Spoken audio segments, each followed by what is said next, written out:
Bienvenue sur Science Num, le podcast qui donne de la voix aux chercheurs du numérique. Pour la période estivale, je vous propose de partir toutes les semaines à la rencontre d'une chercheuse. Oui, d'une chercheuse. En effet, Télécom Sud Paris s'est demandé comment contribuer à accroître la mixité dans les formations d'ingénieurs et les métiers du numérique. À l'occasion de sa dernière initiative, née d'une exposition de portraits artistiques de chercheuses, ces dernières se sont prêtées au jeu du podcast pour partager leur passion pour les sciences, leur parcours et leur vie scientifique. Première invitée de ce hors-série spécialité, Amel Bouzegoub, elle est interviewée par Adeline Kubert des Passionnariats. Bonjour, Amel, c'est ça ? Oui, c'est ça. Je prononce bien le prénom. Très Amel. bien, oui, parfait. Très bien. Amel, on va commencer cette conversation avec une confidence. Quel métier vous vouliez faire quand vous étiez petite fille ? Alors moi, c'est assez classique en fait. J'ai voulu être médecin, j'ai voulu être psychologue, j'ai voulu être architecte. Donc voilà. En fait, à l'école, j'aimais plutôt les maths parce que je trouvais que j'étais un peu feignante. J'aimais pas les matières où il fallait apprendre par cœur. Donc j'aimais les maths, les sciences naturelles. Et donc voilà, le cheminement s'est fait doucement et voilà, j'ai découvert l'informatique bien plus tard à l'université. Mais il n'y avait pas un métier enfant qui obsédait toutes vos pensées, une vocation Pas du tout. Non. J'étais ouverte à plein de choses. Donc à chaque fois qu'il y avait un métier qui me paraissait intéressant et enfin qui apportait quelque chose aux autres en fait, qui était vers les autres, j'aimais bien. C'est pour ça que le médecin, ça soigne. Enfin voilà. Donc un architecte, ça bâtit des maisons, ça décore des intérieurs. Et puis il y avait l'aspect technique derrière qui était intéressant, donc ça me fascinait. Mais il n'y en avait pas un en particulier qui était mon rêve enfant, quoi. Et ensuite, comment s'est construit ce parcours scolaire et puis après professionnel ? Eh bien, donc au lycée, j'ai suivi une filière scientifique, donc un bac scientifique. Ensuite, j'ai choisi de faire plutôt une carrière d'ingénieur. Au départ, je n'avais pas une idée précise, donc c'était plutôt général. Et donc, arrivé à l'université, après un tronc commun, j'ai découvert l'informatique, parce qu'on ne faisait pas à l'époque d'informatique au lycée. Et ça m'a plu parce que c'était un bon compromis entre les maths, et puis il y avait quelque chose d'assez fascinant avec cette machine. Donc j'ai suivi cette voie-là et j'ai obtenu un diplôme d'ingénieur. Et ensuite je voulais pas m'arrêter là dans les études, je voulais aller plus loin et je voulais embrasser une carrière d'enseignant-chercheur. Je voulais faire de la recherche. Et donc j'ai poursuivi avec un DEA, à l'époque on appelait ça un DEA, un diplôme d'études approfondies, qui est maintenant le master recherche. Et donc ensuite j'ai poursuivi avec une thèse en informatique dans le domaine de l'intelligence artificielle, donc à l'université Pierre et Marie Curie, qui maintenant s'appelle Sorbonne Université. Donc ensuite, j'ai obtenu un poste de maître de conférence à Télécom Sud Paris. Voilà, et après quelques années, j'ai passé mon HDR, donc mon habilitation à diriger des recherches, et j'ai obtenu un poste de professeur. Qu'est-ce que vous préférez dans votre métier ? Alors, dans le métier d'enseignant-chercheur, en fait, il y a deux volets. Il y a une partie qui est de l'enseignement et puis l'autre partie, c'est de la recherche. Donc dans la partie enseignement, j'aime bien le fait de transmettre des concepts, transmettre une méthodologie, un savoir, une connaissance à des étudiants et les former et de façon à ce qu'ils soient capables de résoudre des problèmes qui se présentent à eux. Donc ça, c'est quelque chose que j'aime bien. Et il faut aussi adapter une pédagogie différente selon le public, selon le niveau des étudiants. Donc ça aussi, c'est quelque chose qui me plaît bien. Et sur la partie recherche, j'aime bien l'idée de partir d'un problème qui au départ est plutôt flou, on ne sait pas trop. Et puis je travaille beaucoup avec mes étudiants en thèse, des doctorants. Et donc, je les aide et je les accompagne à essayer de trouver des solutions tout au long de leur thèse. Et j'aime bien les voir progresser et arriver à valoriser leurs résultats et petit à petit devenir de jeunes chercheurs et ensuite poursuivre leur carrière de chercheurs. Donc ça, c'est quelque chose qui est intéressant. Donc ça reste de la formation pour la recherche. Et alors en recherche, on ne travaille pas seul, on collabore beaucoup avec des collègues, donc des partenaires académiques ou des partenaires industriels. Et donc cette synergie entre l'académie, le côté académique et le côté industriel est intéressant aussi parce qu'il y a un transfert dans les deux sens. Et donc on ne fait pas de la recherche pour rien, c'est bien que ce soit appliqué ou utilisé par des entreprises et inversement. Donc voilà, il y a aussi le fait qu'on est tout le temps confronté à de nouveaux défis. Et on confronte nos résultats aussi à la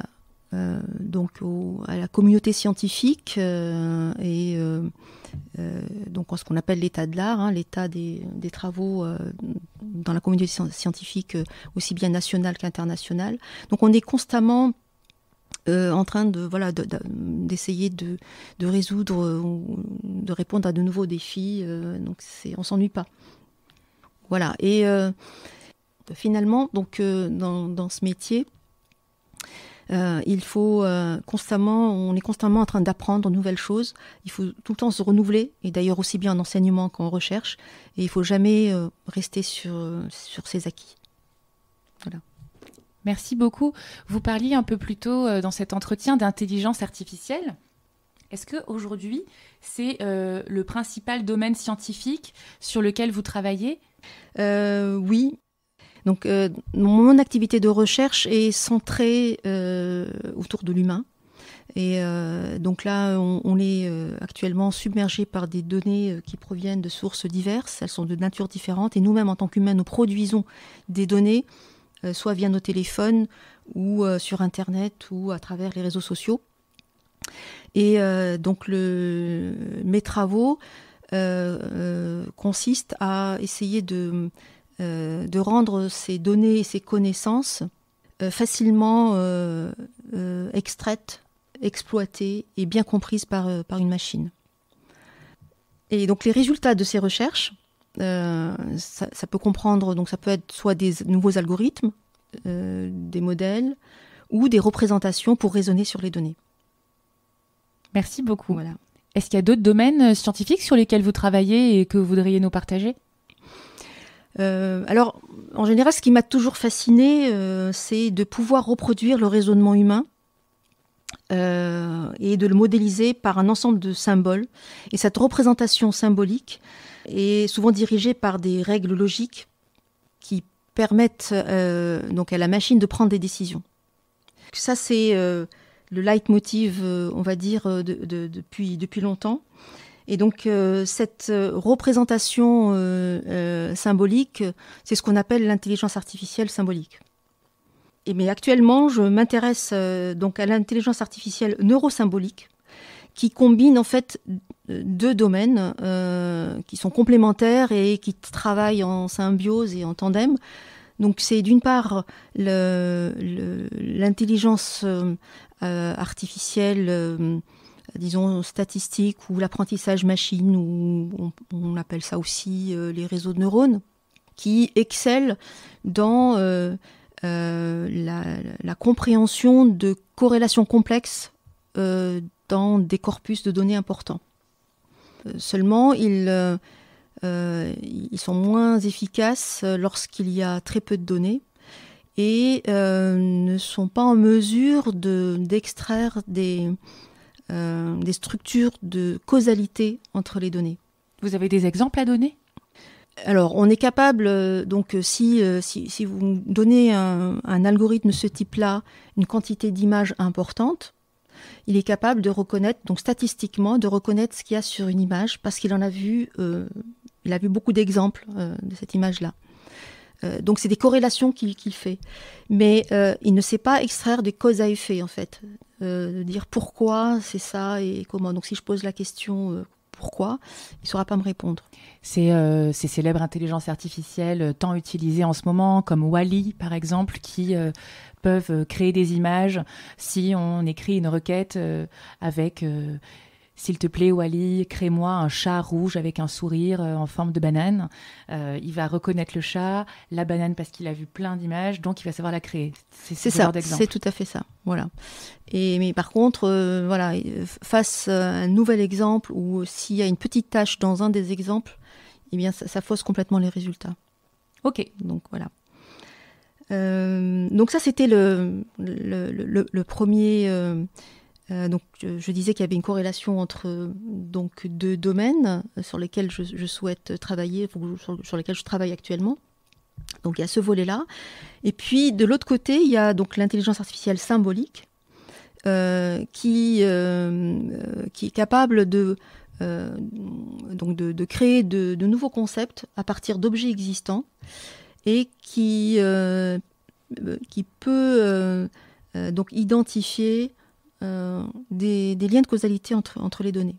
Et donc, en travaillant avec cette approche-là, on peut prendre des décisions, même s'il n'y a pas beaucoup de données, ce qui n'est pas le cas dans l'apprentissage statistique.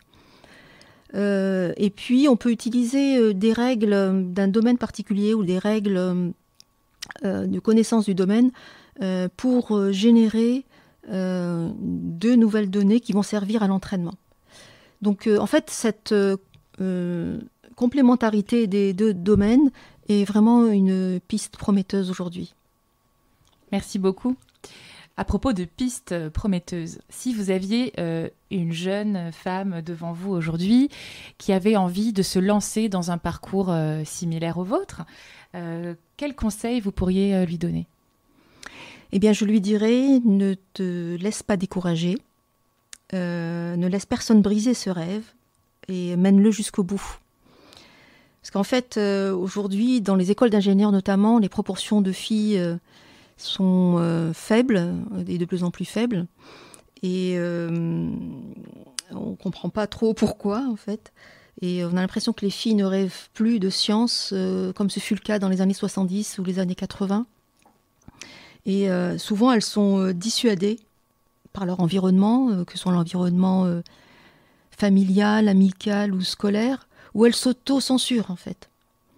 Donc, bien que les femmes aient été pionnières en informatique ou dans les sciences en général. Comme Guy Soper, notamment. Exactement.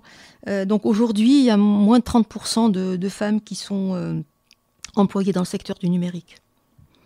Et j'ai l'impression que la plupart des jeunes pensent que les choix de filière sont définitifs dès le collège ou le lycée et il n'y a pas moyen de changer cet état de fait. Alors qu'aujourd'hui, il y a pas mal de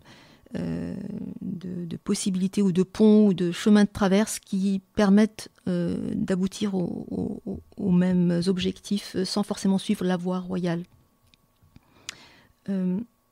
Donc, je dirais aux jeunes femmes qui hésitent à s'engager dans les filières scientifiques, donc il faut tenter, car la seule chose qu'on est sûr de ne pas réussir est celle de ne pas tenter. C'est une très belle phrase, c'est une très belle citation. Voilà. Est-ce que c'est celle que vous écririez sur votre blason, si vous aviez un blason à réaliser à votre effigie ?